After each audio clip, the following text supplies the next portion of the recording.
வணக்கம். ஆகாஷ்வாணி புதுச்சேரி செய்திச் சுருக்கம் வாசிப்பவர் வீரமணி. விளையாட்டுகளில் தூய்மையான மற்றும் நியாயமான போட்டித்தன்மையை ஏற்படுத்துவதில் மத்திய அரசு உறுதியுடன் இருப்பதாக விளையாட்டுத்துறை அமைச்சர் திரு மன்சுக் மாண்டவியா தெரிவித்துள்ளார்.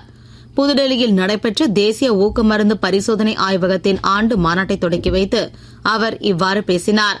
சிறுபான்மை சமூகத்தினரின் உள்ளிட்ட அனைத்து சமூகத்தினரின் சமூக பொருளாதார நிலையை மேம்படுத்துவதற்காக மத்திய அரசு முயற்சிகள் மேற்கொண்டு வருவதாக சிறுபான்மையினர் நலத்துறை அமைச்சர் திரு கிரண் ரிஜிஜு தெரிவித்துள்ளார்.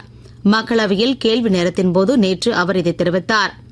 தேவையற்ற அழைப்புகளை கட்டுப்படுத்துவதற்காக இந்திய தொலைத்தொடர்பு ஒழுங்குமுறை ஆணையம் உரிய நடவடிக்கைகளை மேற்கொண்டு வருவதாக அத்துறைக்கான இணையமைச்சர் திரு பொம்மாசானி சந்திரசேகர் கூறியுள்ளார். மேலும் 5G இணைப்பை அதிகரிப்பதற்கு மத்திய அரசு நடவடிக்கை எடுத்து வருவதாகவும் தற்போது நாடு முழுவதும் 99.6% மாவட்டங்களில் 5G மொபைல் சேவைகள் கிடைத்திருப்பதாகவும் அமைச்சர் திரு பொம்மசானி சந்திரசேகர் தெரிவித்துள்ளார்.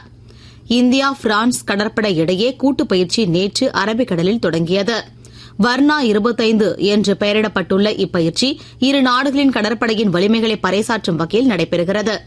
தமிழ்நாட்டின் சென்னை மதுரவாயல் துறைமுகம் இடையே கட்டப்பட்டு வரும் மேம்பாலம் 2027ஆம் ஆண்டு பிப்ரவரி மாதம் மக்கள் பயன்பாட்டிற்கு வரும் என்று தமிழ்நாடு மாநில மக்கள் நலவாழ்வுத்துறை அமைச்சர் திரு சுப்பிரமணியன் தெரிவித்துள்ளார். சென்னையில் நடைபெற்று வரும் சர்வதேச ஸ்குவாஷ் போட்டியில் இன்று நடைபெறவுள்ள அரையிறுதி ஆட்டத்தில் இந்தியாவின் வீர் சோட்ரானி இலங்கையின் ரவீந்திர லக்ஷரி எதிர்கொள்கிறார்.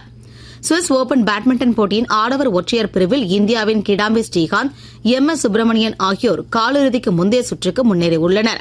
இத்துடன் இந்த செய்திச் சுருக்கம் நிறைவு பெறுகிறது.